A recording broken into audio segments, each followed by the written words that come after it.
Welcome to Local Everywhere. I'm Cynthia Pooler. My guest today is Bhawin Suchak, and Bhawin is a founder of Youth FX. And Youth FX does great things with kids and teaching them all about movies, how to make movies.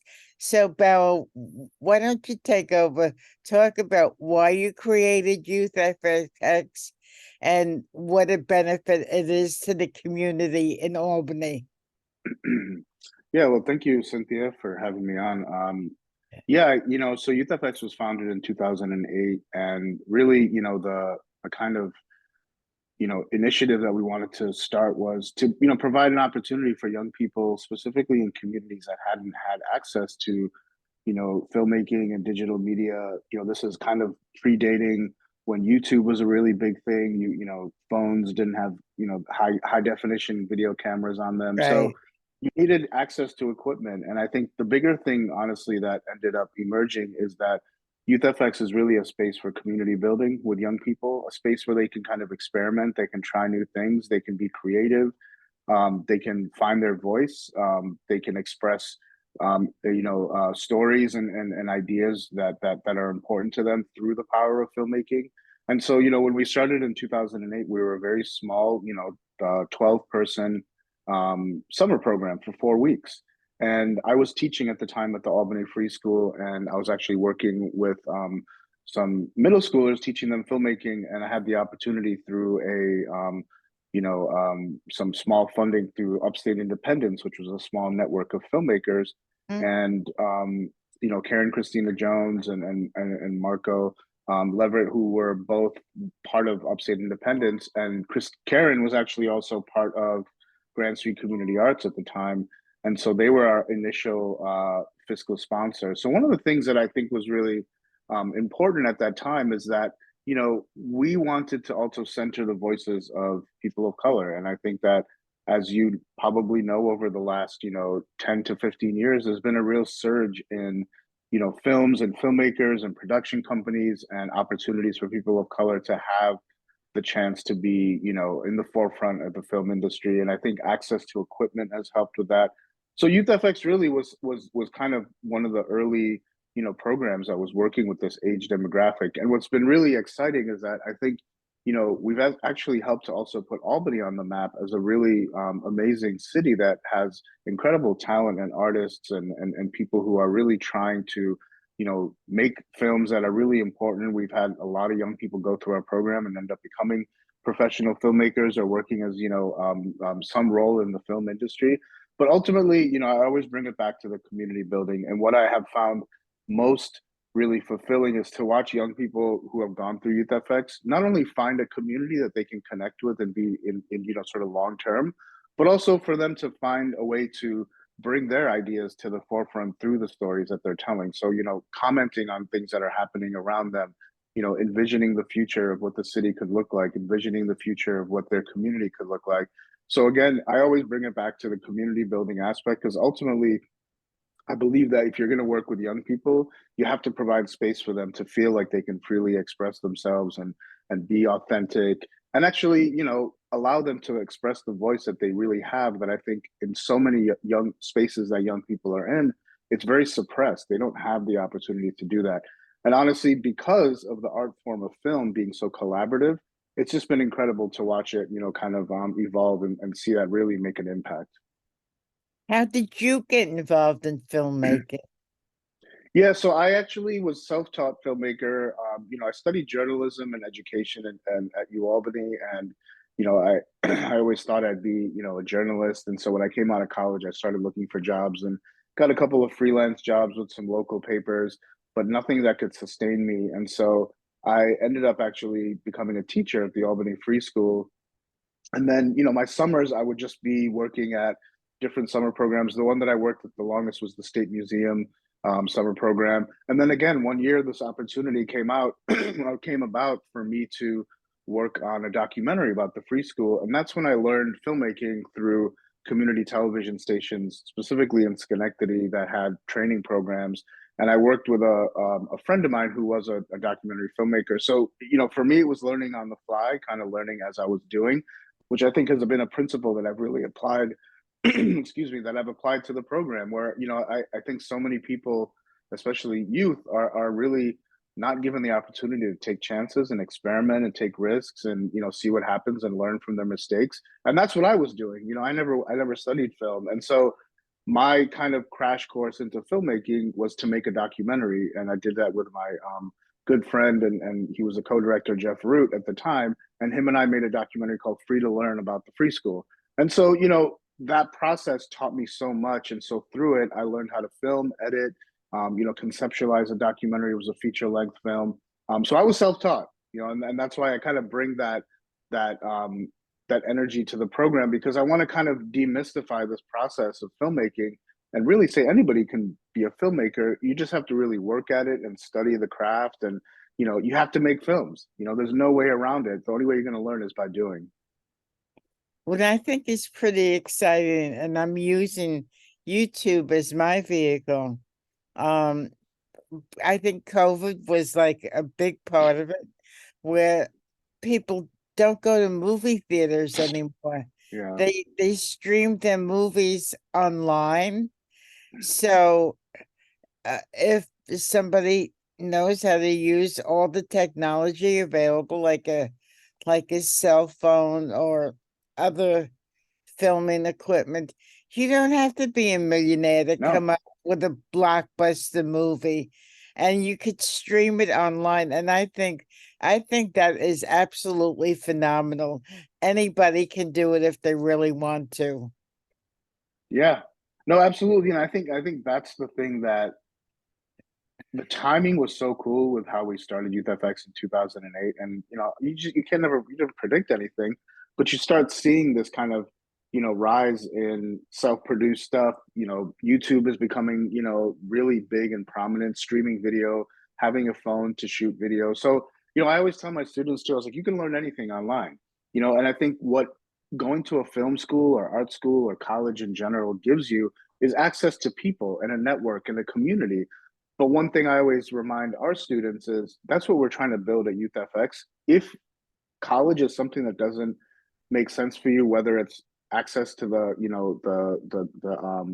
tuition is out of your reach, or being able to travel, or just it's not your thing, it's not your type of learning. We're trying to create programs that can help people learn filmmaking and take it to a professional level as well.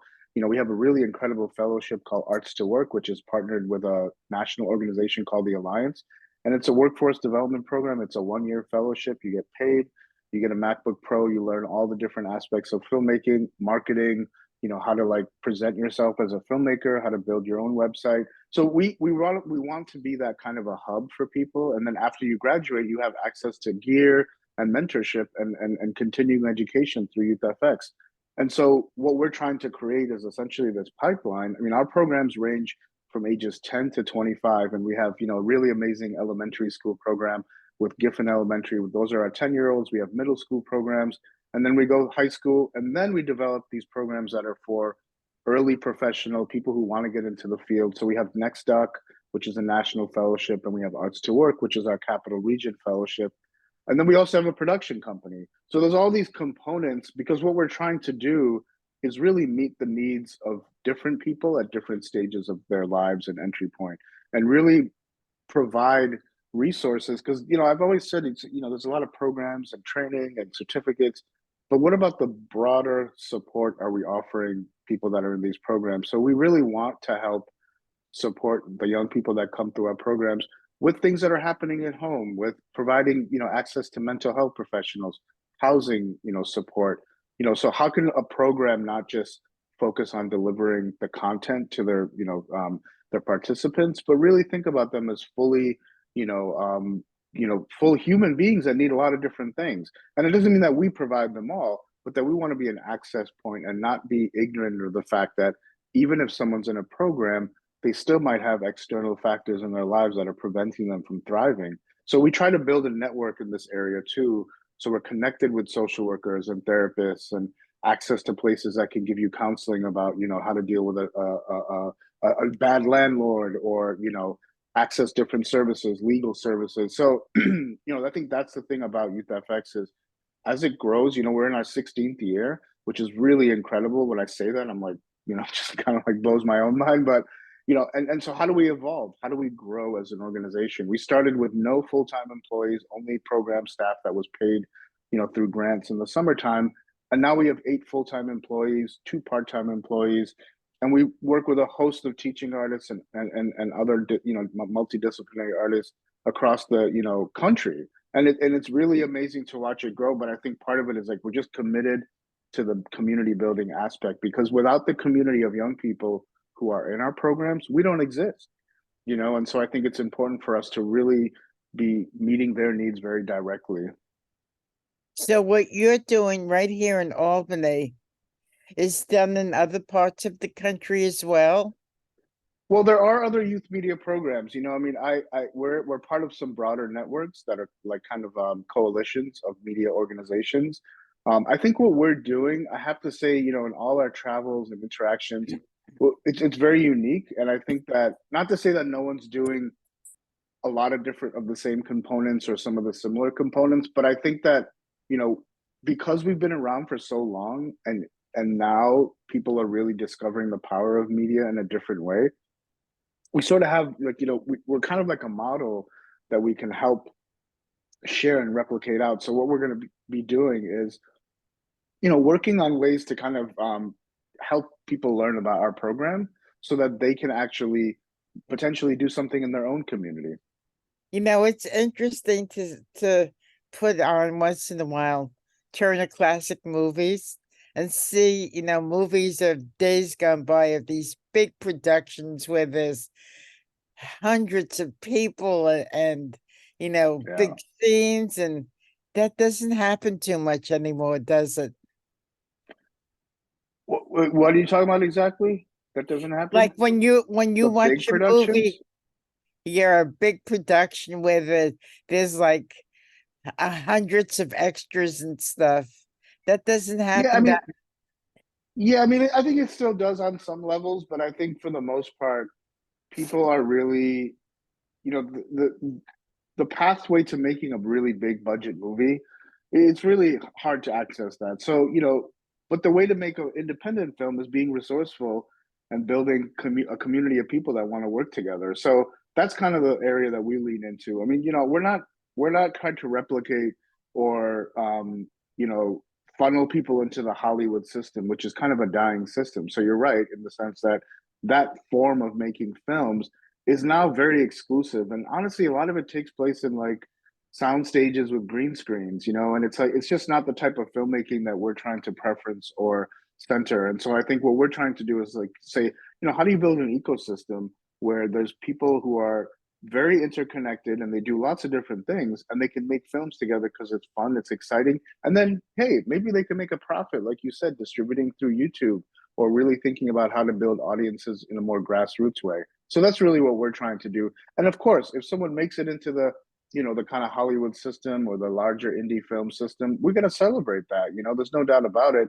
But we're not trying to replicate that system, because I think that system is a very top down industry model that really has a lot of exploitation built into it. And we're trying to build something that's a lot more cohesive, collaborative, and community centered. So what is Youth FX doing these days that is, Oh my important? gosh. I'm tired because we're doing so much. Um, it's a really exciting time for us. We have just launched a bunch of our fall programs. So if you go to our website and click on the programs tab, drop down menu, you'll see all the programs that are currently running. We have programs with, as I said, we're starting one with Giffen Elementary School. We have a middle school program with our neighbors, the South End Children's Cafe. We work with about 12 middle schoolers, and they're going to be basically developing a TV show, which will be really fun, where they interview people and do all these cool little segments.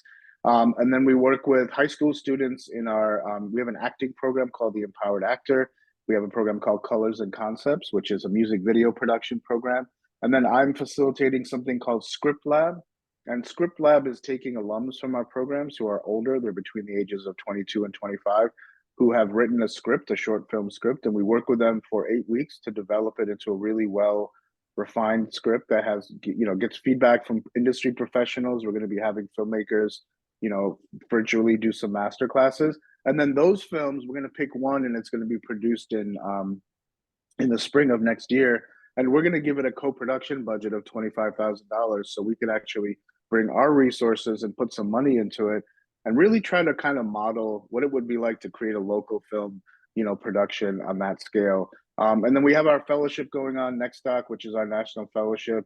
And then the other thing we do is we do events. We have a screening coming up Friday Night Flicks. It's for teenagers to come and watch a movie. We get pizza and just hang out. Again, just providing community space for them, have fun, watch a movie, bring your friends. That's going to be December 1st. And the movie we're screening is called Attack the Block, which is a really fun sci-fi movie starring John Boyega.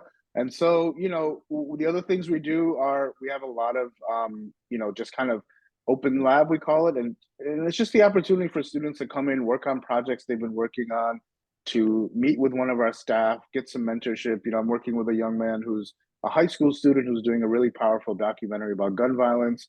And we partnered with WMHT with this one, where they offered, they have a program where they wanted to put out a call. They're asking young people to make documentaries commenting on, gun violence. And so we told our students, and one of them reached out and said he wanted to do this documentary. So we do a lot of that too, like one-on-one mentorship, where we sit down with our students and really kind of work through the ideas. So there's a lot going on every day. It's really an exciting place to work because there's no day is the same, and so we're really we're in the midst of our fall programming. We actually have another program that's got applications are open for, which will start in January, called Framing Our Futures. And it's a digital photography program taught by two local photographers. So that's an exciting one as well. So lots going on, very exciting. But you yourself have made movies. Tell Yeah. our audience what movies you made and why it's important. Yeah. So I'm a documentary filmmaker. I just finished my third feature-length documentary. It's called Out of the Muck, and it's co-directed with my collaborator that I've collaborated on two films with, Ira McKinley, and it's really a story about his family down in Pahokee, Florida, a small rural town in Florida, and that film was really a journey. It took us 7 years to make it. And it ended up being on PBS, which we're really proud of and excited. You can actually view it. It's streaming on PBS Passport. It aired on Independent Lens on national television, had over 1 million viewers. And, we're really proud of that film because, we started with nothing and we were just scraping together money to go down and film. And then we really brought on, like Youth FX staff and people that were a part of Youth FX to help out with the film as cinematographers, producers. We ended up getting support from Sundance and Just Films and Black Public Media, and it became a film that I think is really a powerful testament to what it means to be a community at a time that we're losing so many resources for people, and I think it's a film that I hope inspires people to also see the Deep South and the rural communities that are in the Deep South as people that are really kind of living a life that we should be emulating in so many ways, because they're about how they support each other and how they kind of care about each other, and how history is also part of the present in a way that's really powerful and important. So I encourage people to check that film out. And then the second film that I made in 2011 with Ira is called The Throwaways. So yeah, this is my third feature, and I think that I always tell people, I'm always trying to think about how those resources and the things that I'm learning on these projects can apply to what I can teach students and how I can share that information. And the reason why that's so important is that in the film industry, so much of what you learn and how things operate are not taught to you in school or in film school. You have to learn them by doing them. And honestly, to me, part of that is it's a gatekeeping mechanism. It keeps people out. And I think that what I'm trying to do is say, if I'm going to get in a room, if I'm going to be, able to get through a door, I want to bring the whole crew with me, So I do that by taking that knowledge in and trying my best to bring it back, taking the networks that I'm building and trying to see how I can access those networks, or how I can provide access to those networks in the programs at Youth FX. So, I'm really excited about, my own films, and I always have multiple projects going at the same time. So I got a couple of projects going right now, but It's really exciting to figure out ways to incorporate my work at Youth FX with my own personal work. When you first started getting into the film industry, are you surprised and amazed at the evolution of what you've done? Yeah, I mean it's incredible. You know, someone a friend of mine just asked me that the other day. Did you ever think it was going to be? And I was like, I don't. It's weird because I didn't. I, I just wanted to really build it slowly because I think that I was working full time when I started Youth FX, so I didn't have the time to be like I'm just going all in on this thing. And I think that that slow build was really important because what it did is it allowed the young people that were in the program to grow into leadership. And I think honestly, I just yes, like I'm obviously a co-founder and I'm co-executive director, but it only happens because of these young folks who have come up through the program who are now running the program. So, we have out of our 8 full-time staff, we have 5 people who have been in our program at some point or another, young people. So they know very directly and very intimately what it means to be part of Youth FX. And so that part, as it sort of started to emerge, and people said you should expand and you should do this. I was like, well, I'm not quite ready for that. And then I realized that I was waiting. I really needed to wait for these young people to come into their own. And so Darian Henry is the co-executive director, Michael Mejia is our creative director, and Rashid Howell is a co-founder and technical director. And when they all graduated from college, they wanted to know how they could be involved in Youth FX. And my answer was, well, let's be creative and think about ways we can generate revenue because that's the problem. There's no money coming in. It's only grants for programs. And so I think that part was really critical. And then I have to give a shout out to, Albany Housing Authority for really stepping up. And, at the time it was Steve Longo was running it, and he wanted us to have a home, and he was able to provide, the space that we have now at 25 Warren for our studio, for like our home base. And that really made the program elevate to a whole different level. And that's when I realized, okay, we have a space to be. And also shout out to the Albany Public Library. They've always been a long-term partner. They actually gave us our first space in the Washington Avenue branch, in the big audit or the small auditorium, which allowed us to just have a place to work, And so we didn't have a space. And so I think again, as it grew, I started to kind of see the possibilities. And I think for me, honestly, a big part of it is being able to just daydream and have aspirations. And then I always say it's like before anything can happen, you got to put it out there. And so I'll just say, well, my biggest thing now, and I was like, we need to go to do programming in Africa. We've had several countries from the African continent through programming that we've done. We've had several people from these countries who are running programs who want us to come and teach and say, oh, we want to show us how you do it. And I've actually originally I'm born in Tanzania, so I have a big connection in East Africa, and I've always wanted to do that. So but that takes a lot of time, a lot of money. So my first step is to put it out into the universe and say, in 2025, Youth FX is going to go do some programming and training in Africa. We're going to go to Senegal. We're going to go to Mozambique, and these are all people we've connected with. Who this is a global thing now. Video and documentary and filmmaking. Everybody wants to be a part of this because it's very exciting, but a lot of people don't know how to do it aside from just pointing a phone at something. And Right. obviously, it takes way more than that. So that's our aspiration. We would love to do some international programming. And so that's what I'm like, that would be amazing. And I think what we've done so far has just completely blown any of my expectations out of the water, because I didn't know how this thing could grow, but I think what my whole, kind of process was to trust the young people that are in the program and let them kind of take the lead and determine where they wanted things to go. And of course, like I'm going to have input, but I'm really taking my cues from them. And so like I find my role a lot now is how do I navigate the broader systems of running a nonprofit and help to kind of bring the resources to the organization that are going to help actualize these programs.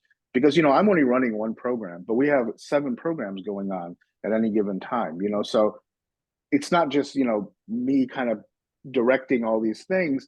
I'm there to facilitate and provide support and then bring the resources. But honestly, I can't say enough about our incredible staff. I think they really are the engine that makes this thing run.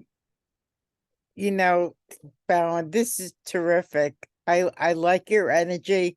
I like your creativity, and what you're doing is absolutely phenomenal. I Thank you think so much. you are terrific. So you've been listening. I'm sorry, you're gonna have to help me again. Bowing Suchak. Suchak. I'm sorry. That's I'm okay. I'm Cynthia Pooler, and this is Local Everywhere. And I want to tell everybody I have a brand new website, and it's called digitalcynthia.com. And I have all of my videos on there. So if you want to see Bowen, you want to see the other things that I've done, go to digitalcynthia.com and you'll see everything. Bowen, it was a real pleasure talking to you. And thank you, everybody, for listening. Have a great day and have a safe and happy holiday season. Thank you.